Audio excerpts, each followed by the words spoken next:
বিক্রমপুরের ইসাপুরায় ঢালিয়ামবাসে চলে গিয়েছিলাম পরিবারের সবাই মিলে পিকনিক করতে। শীতকালীন সময়তে পিকনিক করা যেন একটা অন্যরকম আনন্দ।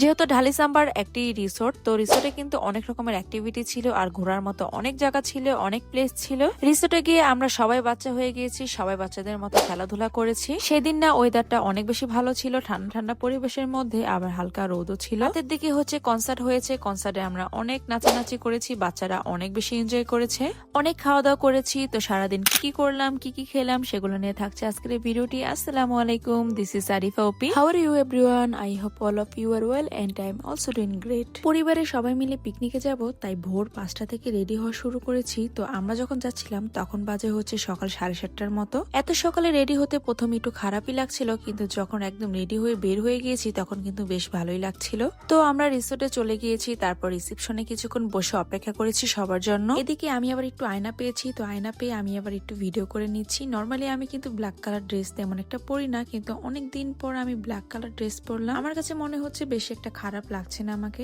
আসলে এই পিকনিকটা ছিল আমার ভাইয়ার বিজনেস থেকে, বেচারাম দেওরি সমাজ কল্যাণ সংঘ থেকে। এই আনন্দ ভ্রমণ পিকনিকটি করে থাকে বছরে একবার, তা আবার শীতকালীন সময়তে। নর্মালি এই পিকনিকে ভাইয়া ভাবি আর আব্বু আম্মুই অ্যাটেন্ড করে, কিন্তু ভাইয়া এবার প্ল্যান করেছে যে আমরা ভাই বোনেরও সাথে অ্যাটেন্ড করব। আমরা নর্মালি শীতকালীন সময়তে কোথাও না কোথাও আমাদের ঘোরাফেরা করাই হয়, তো ভাইয়া ভেবেছে তো এবার যেহেতু পিকনিকে আমরা যাবই, তো এখানেই আমরা সবাই যদি একত্রে হতে পারি তাহলে আমরা ফুল ফ্যামিলি একটা ঘোরাফেরা হয়ে যাবে। আমাদের রিসোর্টে থাকার টাইম ছিল সকাল 8টা বাজে, কিন্তু ঢাকা থেকে যে বাসগুলো ছেড়েছিল পিকনিকে আসার, সেইগুলো ছাড়তে অনেক বেশি লেট করেছে।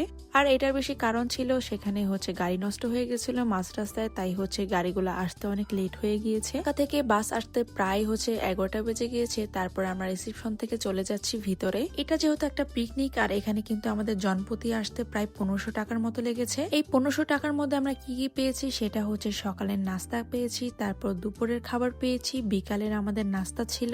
বিকালের নাস্তা পাশাপাশি ছিল ফুচকা, কফি, ভাপা পিঠা, আর সাথে ছিল লটারির আয়োজন, তারপর ছিল কনসার্ট, আর তার পাশাপাশি ছিল পুরো রিসোর্টটা ঘুরে দেখা। তো ভিতরে ঢোকার পর বাচ্চারা অনেক বেশি খেলাধুলা করছিল। তারপর আমাদের সকালের নাস্তা দিয়ে দিয়েছে। সকালের নাস্তায় আমাদের ছিল হটডগ, কেক, স্যান্ডউইচ আর একটি মিষ্টি। আমরা যেহেতু সকাল 8টা বাজে এখানে চলে এসেছি, আর তারপর থেকে আমরা না খাওয়াইছিলাম, তাই আমাদের অনেক বেশি ক্ষুধা লেগেছে, তাই আমরা খুব তাড়াতাড়ি খাবারটা খেয়ে নিচ্ছিলাম। সকালের নাস্তাটা কমপ্লিট হয়ে গেছে, এখন সবাই মিলে চারপাশটা আমরা ঘুরে ফিরে দেখবো। ঢালিয়ামবাসে আমি এর আগেও 2বার এসেছি, এটা নিয়ে আমার 3বার আসা।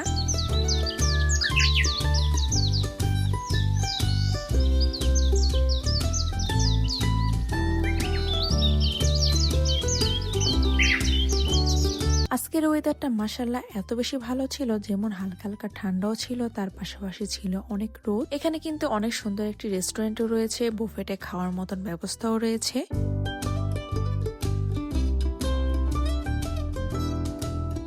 এই রিসোর্টে আমার একটা জিনিস খুবই ভালো লাগে, সেটা এখানে 2টি সুইমিং পুল রয়েছে। একটি সুইমিং পুল রয়েছে যেখানে সবাই সুইমিং করতে পারবে, তার পাশাপাশি আরেকটি সুইমিং রয়েছে যেখানে মহিলা আর শিশুরা সুইমিং করবে। অনেক মহিলা বা অনেক মেয়েরা আছে যারা পর্দা করে, তারা সবার সাথে সুইমিং করতে পারে না, কিন্তু এখানে মহিলাদের জন্য আলাদাভাবে সুইমিং এর ব্যবস্থা রয়েছে। তার পাশাপাশি সেখানে বাচ্চারা সুইমিং করতে পারবে। এই ব্যবস্থাটা আমার কাছে অনেক বেশি ভালো লেগেছে। এই শীতকালীন সময়তে এই সানি ওয়েদারটা কিন্তু সবার কাছে অনেক ভালো লাগে। সানি ওয়েদারটা কিন্তু বেশ ভালোই লাগে, কিন্তু যখন স্কিনে টেন পড়ে যায় তখনই কিন্তু আর ভালো লাগে না। যেহেতু আমাদের হাতে সারাদিন একটা সময় রয়েছে, তাই আমরা চারপাশটা একদম ঘুরে ফিরে দেখছিলাম। সবকিছুই কিন্তু দেখা আগেরই আছে, কিন্তু তারপরে যেহেতু পিকনিকে এসেছি, একটু ঘুরে ফিরে না দেখলে তো টাইম ওয়েস্ট হবে না। এই রিসোর্টে যদি কেউ হেলিকপ্টার নিয়ে চলে আসতে চান অবশ্যই চলে আসতে পারেন, যেহেতু এখানে একটা হেলিপ্যাড রয়েছে।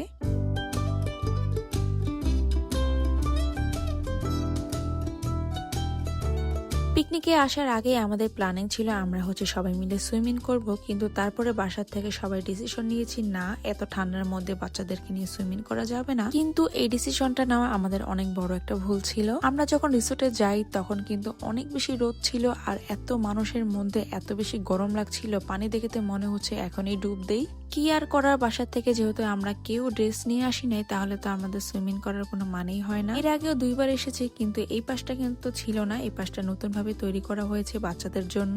এখানে না বাচ্চাদের জন্য অনেক ধরনের অ্যাক্টিভিটি ছিল। আমাদের বাচ্চারা এত বেশি মজা করেছে এখানে এসে। এখানে বাচ্চারা খেলাধুলার পর তো কোনোভাবেই বাচ্চারা এখান থেকে সরতেই চাচ্ছিল না, কোথাও যেতেই চাচ্ছিল না। শীতকালীন সময়তে কিন্তু গাঁদা ফুল অনেক সুন্দর ফুটে, ঠিক তেমনি এখানে ফুলগুলো এত বেশি সুন্দর ছিল। এখানে না বাচ্চাদের অনেক ধরনের অ্যাক্টিভিটি ছিল, এগুলা দেখে নিজেরই মন চাচ্ছিল একটু নিজেও খেলাধুলা যদি করতে পারতাম। অবশেষে আমি কিন্তু খুঁজে পেয়েছি একটি দোলনা, যেখানে উঠে আমি চোখে কিছুই দেখছিলাম না, কেননা অতিরিক্ত রোদ ছিল। যেমন রোদ ছিল তেমন অনেক বেশি গরম লাগছিল, তাই সেখানে আর বেশিক্ষণ থাকিনি। এদিকে আমার ভাইয়া আবার বেশিরভাগ সময় আমার মেয়ের সাথেই কাটিয়েছে, আমার মেয়ের সাথেই আমার ভাইয়া বেশি সময় কাটিয়েছে। গরম থেকে এসে একটি ক্লেমন খেয়ে নিলাম, তারপর আমাদের দুপুরে খানা পিনা দিয়ে দিয়েছে। দুপুরের খাবারটা দিতে আমাদের অনেক বেশি লেট করে ফেলেছিল, তাই অনেক বেশি ক্ষুধা লেগেছে। তো আমাদের দুপুরে দিয়েছিল পোলাও, রোস্ট, ফ্রাই, জর্দা আর গরুর গোস্ত, 7 আপ, পানি। কি একটা অবস্থা, এতই ক্ষুধা লেগেছে তাই হটপটে বসে পড়েছি খেতে। খাওয়া দাওয়া শেষ করে এসে দেখি এখানে কনসার্ট শুরু হয়ে গিয়েছে, তাই সবাই মিলে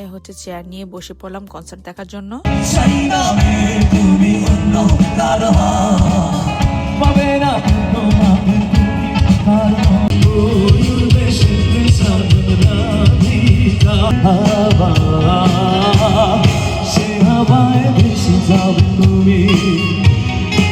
এক পাশে কনসার্ট হচ্ছিল আর অপর পাশে ছিল খাবার দাবারের স্টল। এই আমাদের ফুল টিকেট। এখন এখান থেকে আমরা খাবারের ছোট ছোট টিকেট গুলা নিয়ে নিব।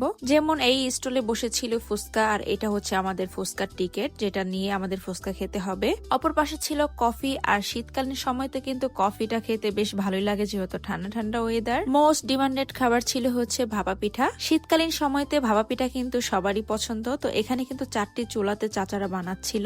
পিঠাগুলো একদম গরম ছিল, তাই আমি আর আব্বু চলে গেলাম সেখান থেকে পিঠা নিয়ে আসতে। আমরা বিকেল থেকে টুকিটাকি খাওয়া দাওয়া শুরু করে দিয়েছি, তাই বেশি একটা ভিড় পোহাতে হয়নি আমাদের। কিন্তু যে সন্ধ্যা হয়ে আসছিল তখন থেকে শুরু হয়ে গেল ভিড়, কেননা প্রত্যেকটা স্টলে খাবারের জন্য সবাই লাইন ধরে দাঁড়িয়েছিল। সবচেয়ে বেশি ভিড় ছিল ফুচকার স্টলটায়, কেননা ফুচকা স্টলটায় একজন মানুষের ছিল যে ফুচকা আর বেলপুরি বানিয়ে দিচ্ছিল। এত জোরে গান শোনার পর আমার মেয়েটা তো নাচানাচি শুরু করে দিয়েছিল। এই তো সন্ধ্যা হয়ে গিয়েছে, তারপর ভাবলাম আবার একটু ভাপা পিঠা নিয়ে আসি। তো একদম গরম গরম ধোয়া ওঠানো ভাপা পিঠা খাচ্ছিলাম। এক পাশে কনসার্ট আর এদিকে টুকিটাকি খাবার খাচ্ছি, আর গরম গরম ভাপা পিঠা খেতে কি যে ভালো লাগছিল। আর এদিকে ভাবি আমাকে বলছে আমি নাকি একা একা পিঠা খাচ্ছি, সেও কিন্তু পিঠা খাচ্ছে, কিন্তু তারটা কিন্তু সে বলছে না।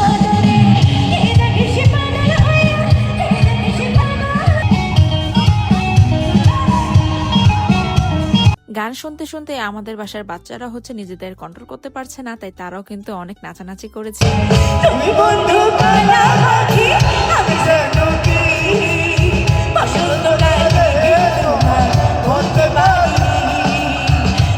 আমরা না স্টেজের অনেক পিছনে বসেছিলাম, তাই বাচ্চারা এনজয় করতে বেশি একটা পারছিল না, তাই আমি আর ভাবি চলে এসেছি বাচ্চাদেরকে নিয়ে সামনে, যাতে করে বাচ্চারা এই কনসার্টটা ভালো মতন এনজয় করতে পারে।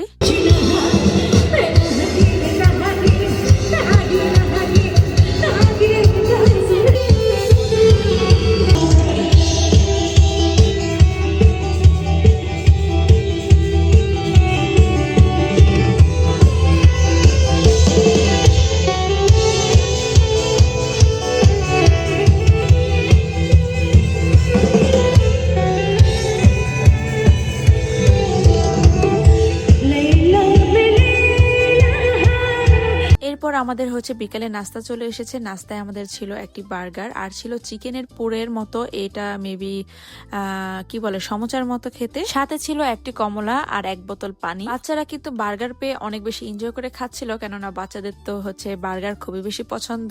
এরপরে কিন্তু আমাদের লটারি শুরু হয়ে গিয়েছিল, কিন্তু দুঃখের বিষয় এই যে আমার ফোনে একেবারে চার্জ ছিল না, তাই আমার ফোনটা বন্ধ হয়ে গিয়েছিল। এই লটারিতে কিন্তু আমরা একটি পুরস্কারও পাই। যাই হোক, এই পিকনিক এসে কিন্তু আমরা অনেক বেশি এনজয় করেছি, অনেক ভালো লেগেছে, আর অনেক বেশি খাওয়া দাওয়া করেছি। সো আজকে ভিডিওটি এই পর্যন্তই। যদি আমার ভিডিওটি ভালো লেগে থাকে অবশ্যই লাইক এন্ড কমেন্ট করতে ভুলবেন না। Thanks for the watching.